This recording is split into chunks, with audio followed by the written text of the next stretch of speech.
வணக்கம். குழந்தைகள் வயிற்றில் பூச்சி இருந்துச்சு அப்படின்னு சொன்னால் நம்ம என்னென்ன வீட்டில் இருந்து அவங்களுக்கு அந்த பூச்சிகளை நீக்கிறதுக்கான வீட்டிலேருந்து என்னென்ன நம்ம செய்ய முடியும் அப்படின்னு சொல்லிட்டு பார்க்கலாம். வசம்பை நல்லா சுட்டு பொடியாக்கி தேனில் குழச்சி குழந்தையோட நாக்கில் கொஞ்சம் கொஞ்சமாக உள்ளுக்கு கொடுத்தோம் அப்படின்னு சொன்னால் வயிற்றில் பூச்சிகள் சீக்கிரமாக இறந்துடும். சின்ன குழந்தைங்க இனிப்பு ஜாஸ்தி சாப்பிட்றதுனால தான் அவங்களுக்கு பூச்சி வருது.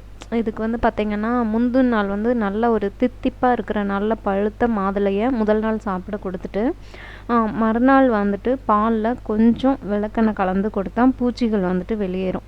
கொக்கி புழுக்கள் தொந்தரவுலேருந்து விடுபடுறதுக்கு துளசி சாற்றோட எலுமிச்சை சாற்றையும் கலந்து குடிச்சிட்டு வந்தாங்க அப்படின்னு சொன்னால் கொக்கி புழுக்களோட தொந்தரவுலேருந்து விடுதலை கிடைக்கும்.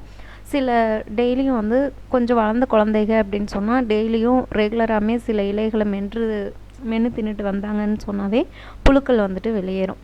கொட்டைப்பாக்க சந்தனம் போல் நல்லா இழைச்சிட்டு கொஞ்சம் ஒரு ஸ்பூன் அளவு காலையில் வெறும் வயிற்றுல கொஞ்சம் பாலில் இல்லைன்னா தண்ணீரில் கலந்து குழந்தைகளுக்கு கொடுத்து வந்தோம் அப்படின்னு சொன்னால் உடல் பூச்சிகள் மொத்தமாக அன்னைக்கே வெளியேறிடும். இதில் ரொம்ப பத்தியமாக அப்படிலாம் எதுவும் கிடையாது. குழந்தைகளோட வயதுக்கு ஏற்ப அளவு கூட்டியோ குறைச்சோ கொடுக்கலாம்.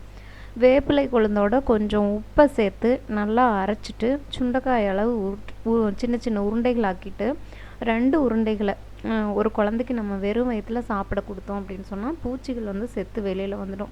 ரொம்ப சின்ன குழந்தைகளுக்கு இது பண்ண முடியாது, அவங்க சாப்பிட மாட்டாங்க. ஓரளவுக்கு வளர்ந்த குழந்தைகளை நம்ம சாப்பிட வச்சுக்கலாம்.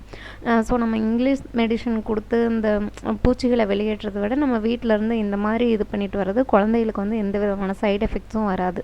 தேங்க்யூ.